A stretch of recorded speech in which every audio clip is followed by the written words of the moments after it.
Hey, do you teach yoga? Have you ever trained to lead yoga classes, to be a yoga therapist? Have you ever owned a yoga studio? Maybe even just wondered what it was like for the women and men up there in front of the room on their mats, leading you through endless Surya Namaskars, down dogs, and pranayamas galore? Well, these are their stories, and mine. I'm Rebecca Sebastian, a 20-year yoga teacher, 10-year yoga therapist, yoga studio owner, and co-founder of a yoga-focused nonprofit. I've done a lot in the yoga world over the last 20 years. Pretty much everything except had a water cooler.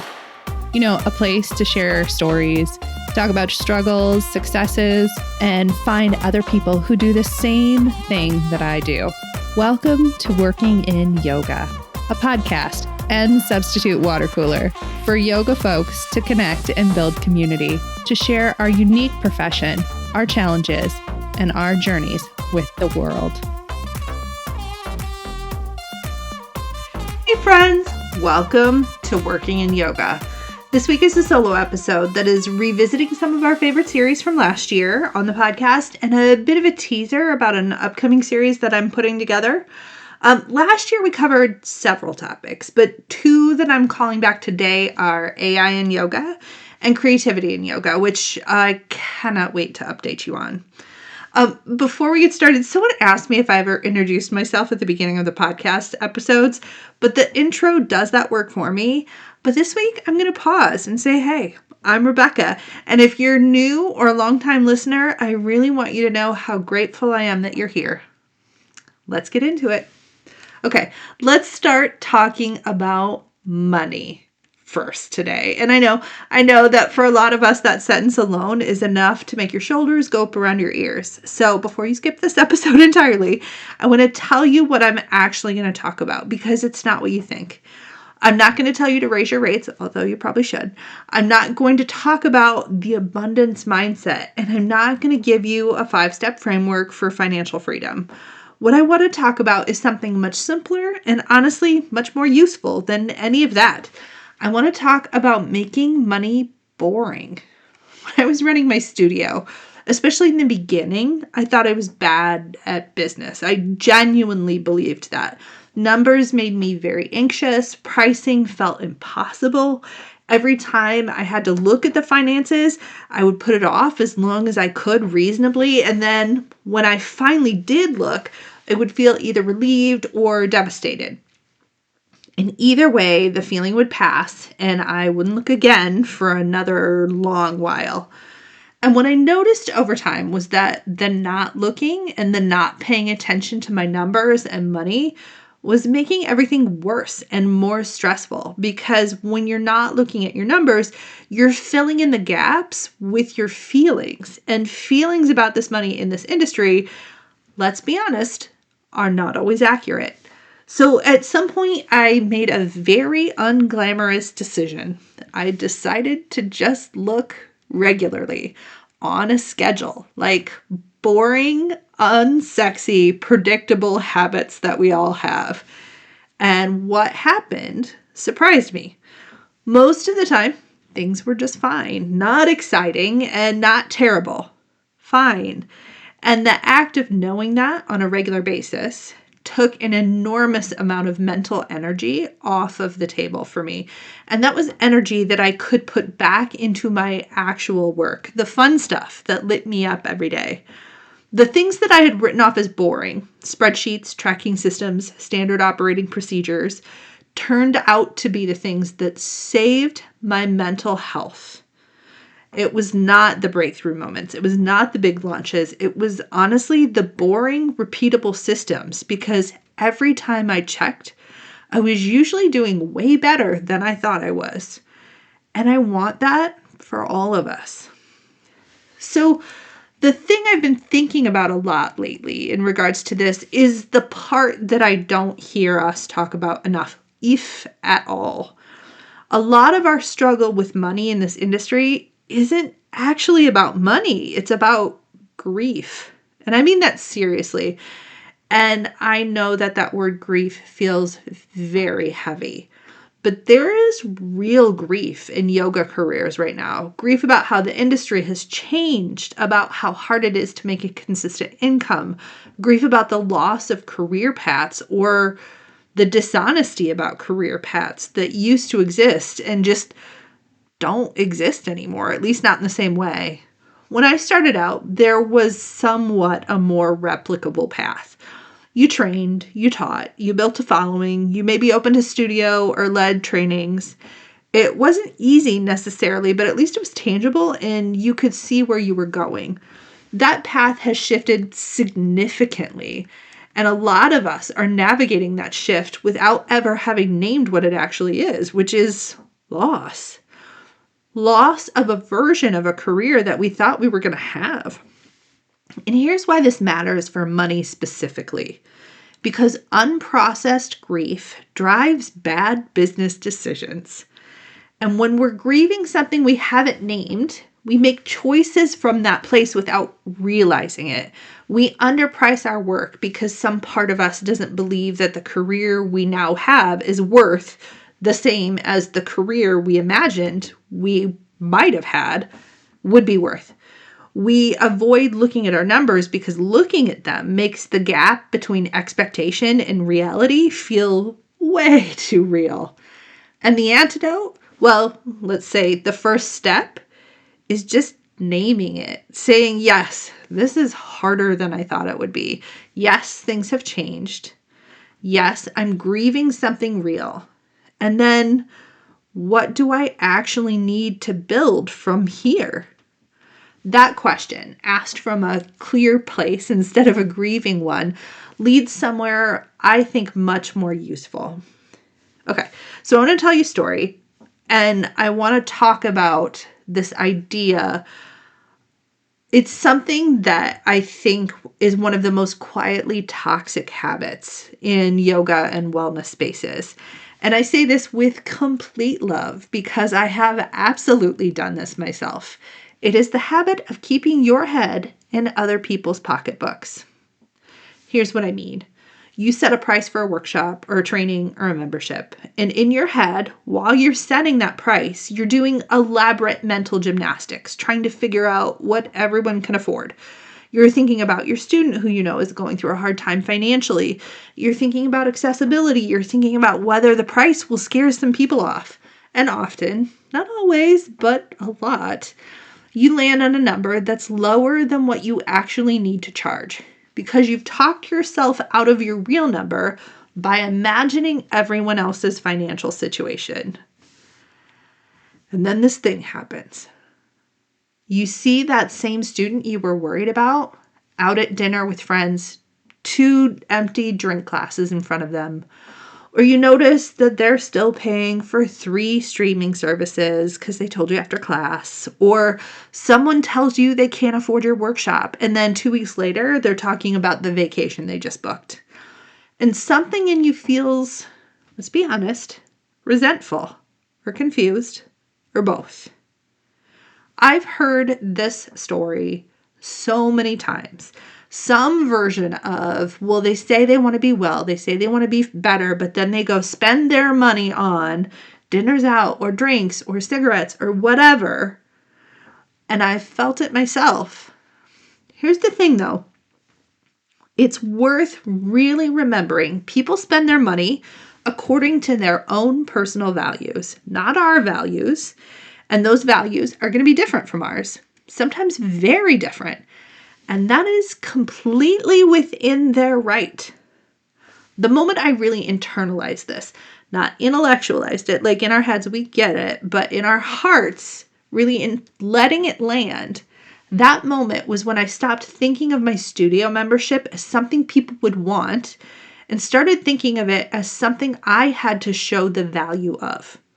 My job wasn't to convince people that yoga was more important than dinner and drinks out with friends.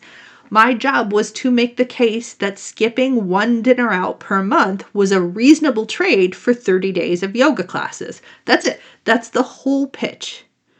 And when they saw that value, they made the swap. And if they didn't, they didn't. And their decision had nothing to do with me or my worth. or if my work mattered. So please, my friends, this is the best piece of business advice anyone ever gave me. Keep your head out of other people's pocketbooks. Price what you need to price. Show the value and let people make their own choices. It's so much simpler and so much more freeing than the alternative. And that brings me to the last thing about money that I want to talk about today, and maybe it's the most loaded one. Pricing and self-worth. In this industry, they get tangled up in a way that I don't think happens in a lot of other fields. A plumber, for example, doesn't feel like their soul is on the line when they quit a job. But a yoga teacher or a wellness professional really often does, because the work is very personal for us, because it comes from something real inside you, and because you care about it in a way that goes beyond just doing a job. And that's honestly so beautiful. And it makes pricing incredibly hard, because when your thoughts about price, or when your price itself, gets questioned, when someone says it's too expensive, or I can't afford it, or I found someone cheaper, it doesn't feel like a business transaction falling through. It feels like a referendum on your value as a person. It isn't, but it feels like it is. The work, and this is ongoing work, this is not a one-time fix, is to separate these two things. Your worth as a human being and practitioner is not the same thing as the price of your workshop. One is infinite, the other is a number you arrived at based on your costs, your time, your market, and your life. And when you can hold those two things separately, when you can say that this is what I charge, and also I know that I'm worth, and those two are different conversations, pricing gets, let's say, quieter, more boring. Not easy necessarily, just quieter. And quiet is what we're going for.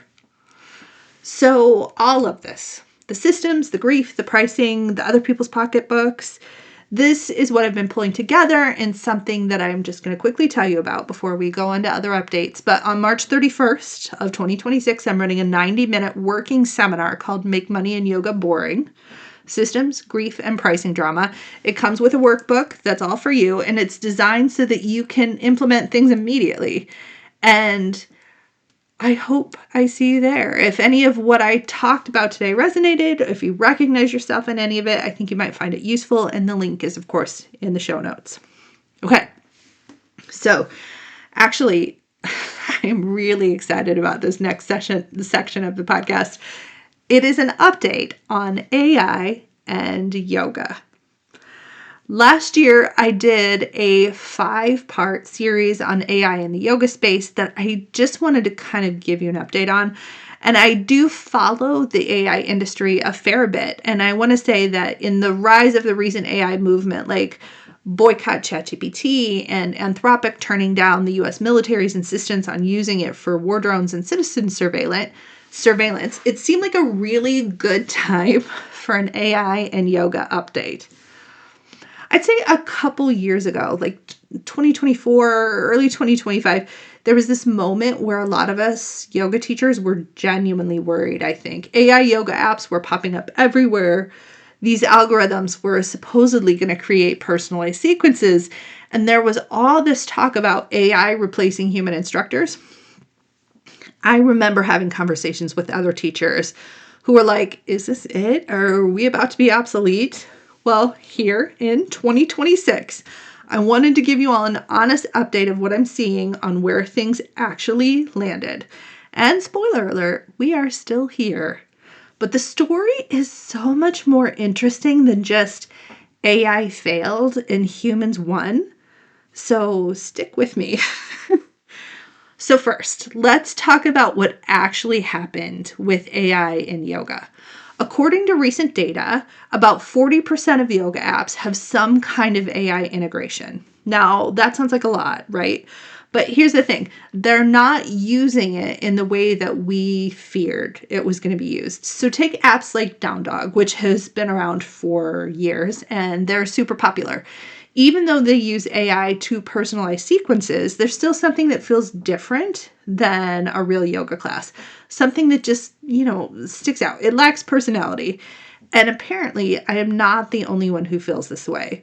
One thing I found really validating is that research shows that students are often drawn to the instructor themselves more than their instruction. So it might be that sense of peace and tranquility they see in you and want for themselves. Or maybe you've overcome challenges that they're currently facing. That human connection can't be coded. And I'm going to pause and tell you that the complete list of resources and sources that I'm citing here in this entire podcast is on my website. So here is where this gets interesting. AI didn't fail at everything. It actually became really useful for the stuff that we all hate doing anyway. Studio administrative work, for example. I, for one, love an SOP, which is unsurprising if you listen to the last section on making money boring. And AI helps me write those standard operating procedures for my business. AI assistants are now handling class bookings and cancellations and moving people off of wait lists and finding substitute teachers and sending out payment reminders. And all that stuff used to eat up between 8 to 10 hours of our week. And get this, these AI systems are resolving just about 80% of students' booking and payment and schedule queries without human intervention. And that's really a big deal. It means that we get to spend less time on the computer and more time doing what we love. So AI in yoga isn't replacing teachers like we originally thought it might, but it is supporting our delivery at scale. It's become a tool, not a replacement.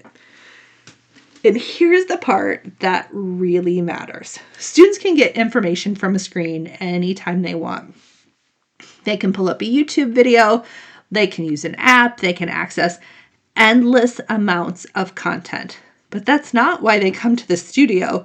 They come for presence, like capital P, presence.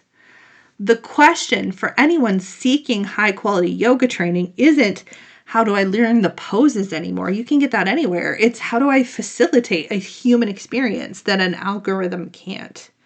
Think about it.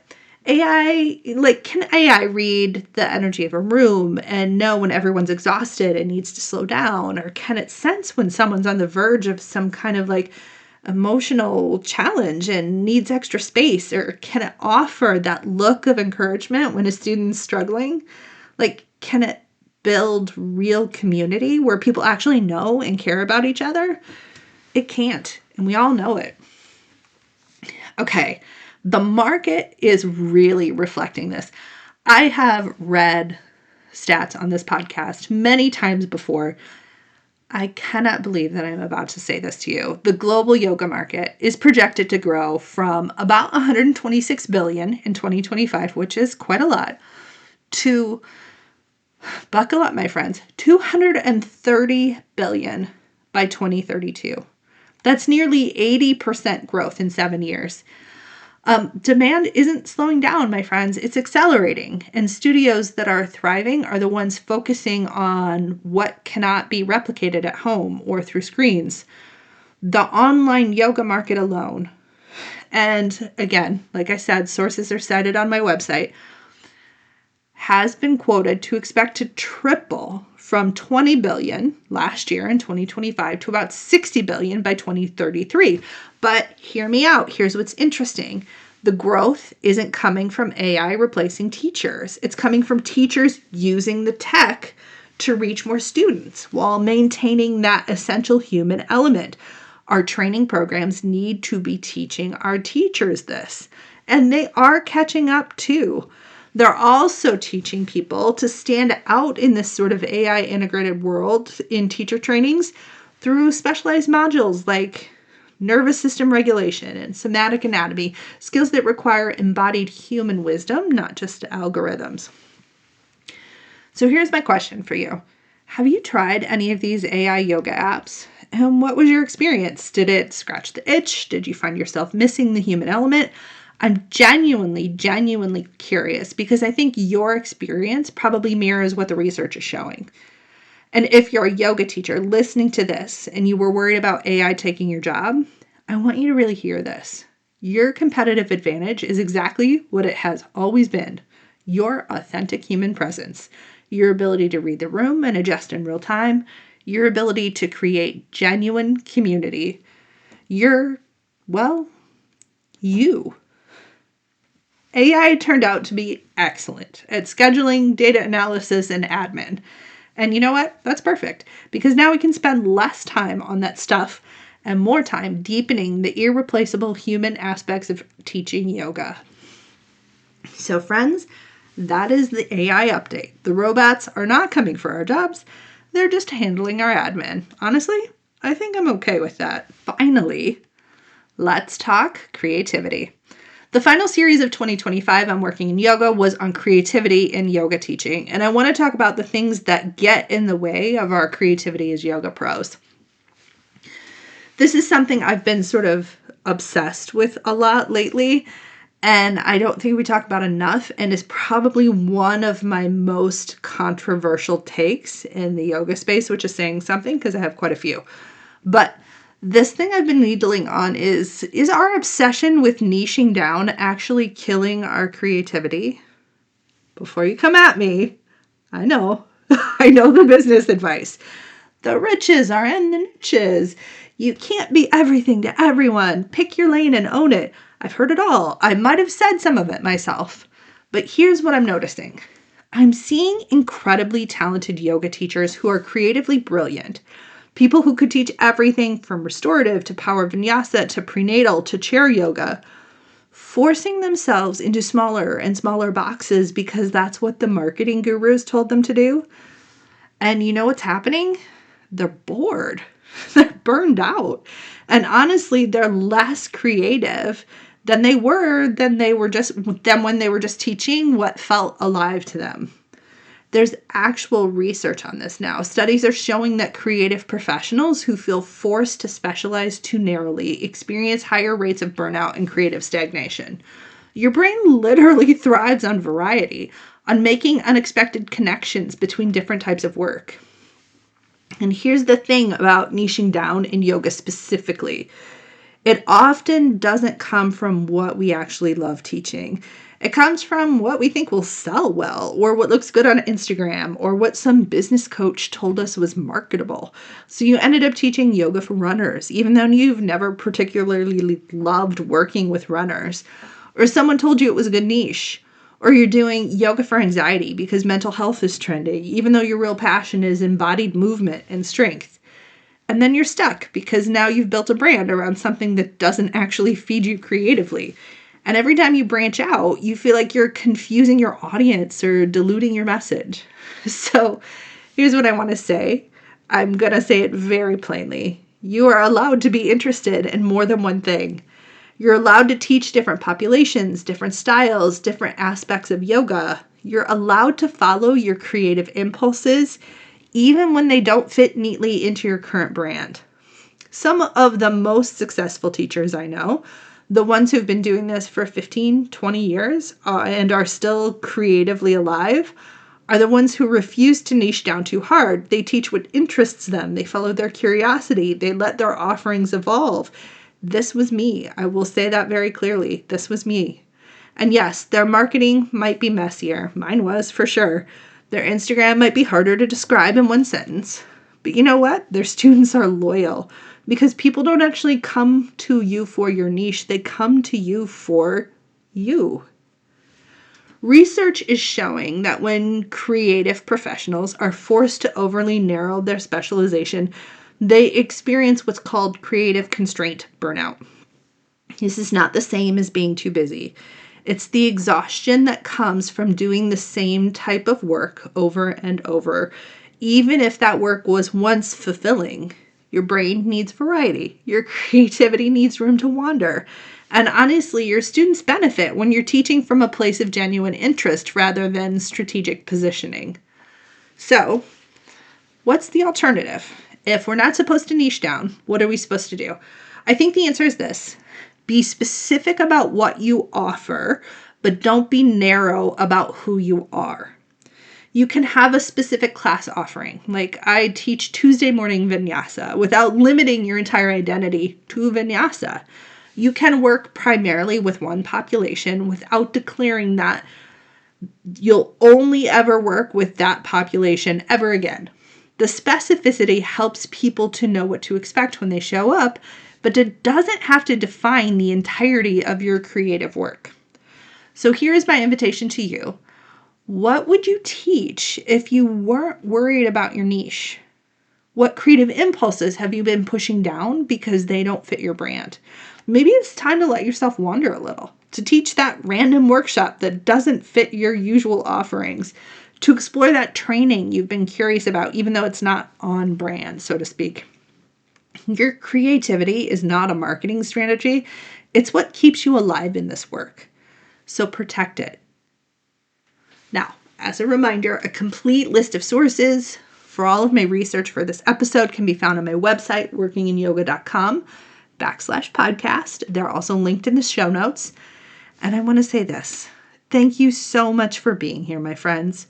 If you want to join me for Make Money in Yoga Boring on March 31st, the link is in the show notes. And as always, I love hearing your thoughts on any of this. Money, AI, creativity, all of it. Now, let's go get to work, and I'll catch you around the water cooler next time.